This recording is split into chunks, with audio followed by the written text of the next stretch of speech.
Lebaran, biasanya lebaran kan. Iya. Terus sukuannya banyak, kita berkunjung, terus setiap orang disuguhi lagi. Iya gitu. Kan sebelumnya kira-kira hari kapan ya? Hari Jumat lalu itu kan nama anak saya kena COVID juga itu. Terus hari Senin, hari Jumatnya saya ketularan positif. Itu ada demamnya juga, ada batuknya. Terus saya coba nggak kan biasanya kalau COVID dikasih antivirus kan, itu saya coba enggak pakai antivirus. Itu saya cuma minumnya Samplus, terus vitamin C, vitamin D. Itu udah. Hari Jumat saya kena positif, Selasa sudah negatif. Jadi cepat sembuhnya gitu. Atau mungkin juga karena badannya itu ya, badannya enggak jarang kena obat-obat kimia gitu ya. Jadi Bapak minum Samplus berapa kali? Cuma 3 kali. 3 kali. Ya, satu 3 kali.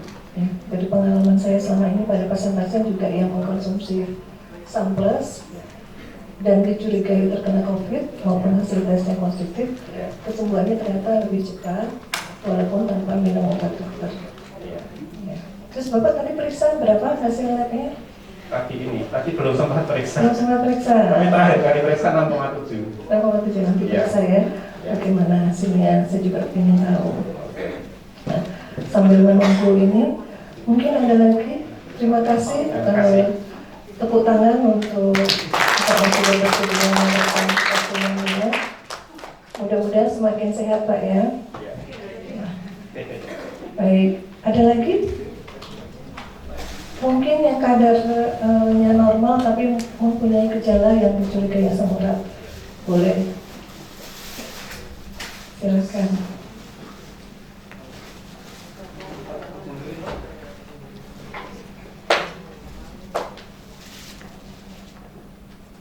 Enggak ada.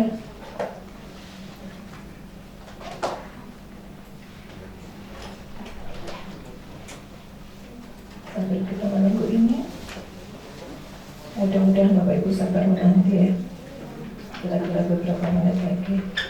Kemungkinan nanti LCD-nya mungkin putus, terus kita gantikan dengan LCD yang baru.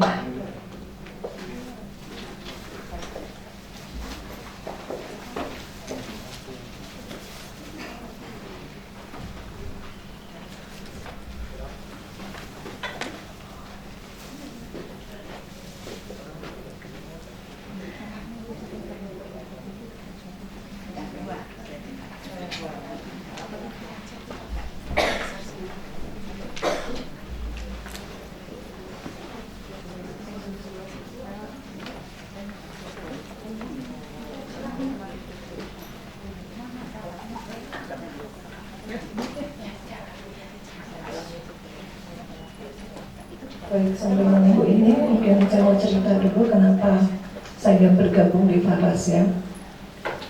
Saya di Faras ini mengenal Faras itu 6 tahun yang lalu. Kebetulan waktu itu Faras baru berdiri, masih sangat sederhana ya, nggak sebesar sekarang. Saya mengenalnya tidak sengaja dari Facebook. Waktu itu saya suka lihat Facebook, kemudian banyak iklan tentang Farasnya berseliweran. Nah, pada waktu itu, suatu hari, ibu mertua saya telepon, saya bercerita, manggil ibu mertua saya itu di Jakarta, sedangkan saya di Surabaya. Beliau itu bercerita bahwa tadi siang baru saja pijat. Ternyata begitu dipijat, waktu ditekan punggungnya itu bunyi kerak. Saya sudah curiga. Terus mami gimana? Saya manggil beliau mami ya. Terus mami gimana keadaannya sekarang? Sakit sekali sampai nggak bisa tidur. Terus mami sudah ke dokter? Belum. Saya tahu. Saya waktu itu sudah curiga jangan-jangan ada apa-apa dengan mami saya gitu. Karena beliau itu bukan tipe orang yang gampang mengeluh, gampang sambat ya kalau orang Jawa bilang. Kalau sampai sambat ini berarti sakitnya luar biasa. Akhirnya saya telepon kakak ipar saya untuk mengantar beliau ke UGD. Kemudian di UGD diperiksa, ternyata tulang punggung beliau itu patah 3. Jadi patah 3 karena tekanan. Jadi Bapak Ibu hati-hati ya, karena usia beliau itu sudah 70 tahun. Ada kecurigaan osteoporosis, dan itu ternyata benar. Pada waktu di ronsen kelihatan tulang beliau itu sudah keropos. Jadi dengan tekanan yang biasa saja itu bisa menyebabkan patah tulang. Jadi hati-hati bagi ibu-ibu yang sudah menopause. Biasanya kalau sudah menopause tulang kita itu cenderung untuk keropos. Hati-hati untuk pijat. Nah, karena waktu itu beliau kesakitan, terus dianjurkan operasi oleh dokter, ternyata sesudah diperiksa tekanan darahnya ternyata tinggi. Jadi dokter juga tidak berani untuk mengoperasi. Dan sesudah dilihat, ternyata tulang untuk kalau misalnya dipasang pen, itu juga keropos, jadi tidak ada tempat untuk menyangga. Nanti kalau dipasang juga akan patah lagi. Jadi tidak ada jalan lain, terpaksa dibawa pulang. Hanya diberi obat anti nyeri dan obat tidur supaya beliau bisa tidur kalau malam, karena selalu mengeluh kesakitan. Akhirnya karena saya melihat di Facebook itu, saya kira, oh ini bisa buat patah tulang ya, bisa buat osteoporosis. Coba sih saya beli waktu itu yang kecil. Waktu itu paras klasik belum ada, masih paras natural. Saya beli yang kecil, kemudian saya kirimkan beliau. Ternyata hari itu beliau bisa tidur dengan nyenyak tanpa minum obat tidur, padahal sudah ketergantungan dan tidak merasa nyeri. Karena cocok, akhirnya saya belikan yang besar. Saya kirim lagi beliau. Ternyata alhamdulillah dalam waktu 3 bulan dengan rutin membalurkan faras, beliau sembuh tanpa operasi dan kembali bisa berjalan-jalan dengan normal. Jadi itu cerita dari saya. Makanya kenapa saya rutin memakai sampel untuk orang tua saya dan juga untuk kami sekeluarga. Gitu. Baik, karena sudah siap, kita mulai aja ya.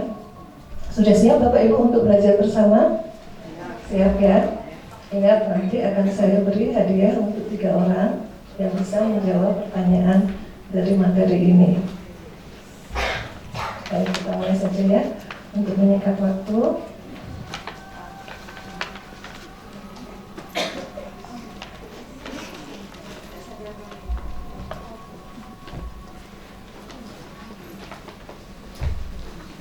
kelihatan yang belakang? Kelihatan ya tulisannya? Baik, asam urat ini adalah merupakan hasil metabolisme purin, yaitu protein yang membentuk inti sel. Jadi kalau ada sel di dalam tubuh kita, bagian tengahnya itu adalah DNA, itu terdiri dari purin. Jadi purin itu berasal dari situ kalau yang dari tubuh kita. Kemudian 85% itu diproduksi dalam tubuh dan 15% dari luar tubuh, yaitu dari makanan kita. Asam urat sebagian besar dikeluarkan lewat ginjal melalui urin, melalui kencing kita, dan sebagian kecil melalui kotoran kita, melalui feses. Metabolismenya adalah sebagai berikut. Dari purin akan dirubah oleh xanthin oksidase, kemudian menjadi hipoxanthin, xanthin, dan kemudian menjadi asam urat. Ini tidak perlu dihafal, jadi ini nanti tidak saya tanyakan. Ini terlalu jelimet. Yang ingin saya tunjukkan kepada Bapak Ibu adalah ini bentuknya dari asam urat. Bentuknya seperti jarum kristal, jadi jarum kaca. Nah, bayangkan kalau ini mengendap di tubuh kita, rasanya pasti sakit. Kalau kita ketusuk kita telusupan ya, kalau orang Jawa bilang telusupan, satu aja dari kaca maupun dari bambu misalnya, itu kan sakit banget ya. Apalagi kalau jumlahnya banyak sekali seperti ini, adalah tumpukan dari ribuan jarum. Jadi kalau pas serangan asam urat, rasa sakitnya luar biasa, ya tidak salah. Karena ibaratnya seperti ada ribuan jarum yang ada di tubuh kita. Baik. Kadar asam urat wanita normal 2,6 sampai dengan 6 mg. Jadi batas atasnya adalah 6 mg untuk wanita. Sedangkan pada laki-laki 3,5 sampai dengan 7 mg. Batas maksimalnya 7. Jadi kalau melebihi batas atas itu sudah disebut dengan hiperurisemia atau kadar asam uratnya melebihi normal di dalam darah. Pada pria, dengan bertambahnya usia, berat badan, dan tekanan darah, maka asam uratnya cenderung meningkat. Sedangkan pada wanita,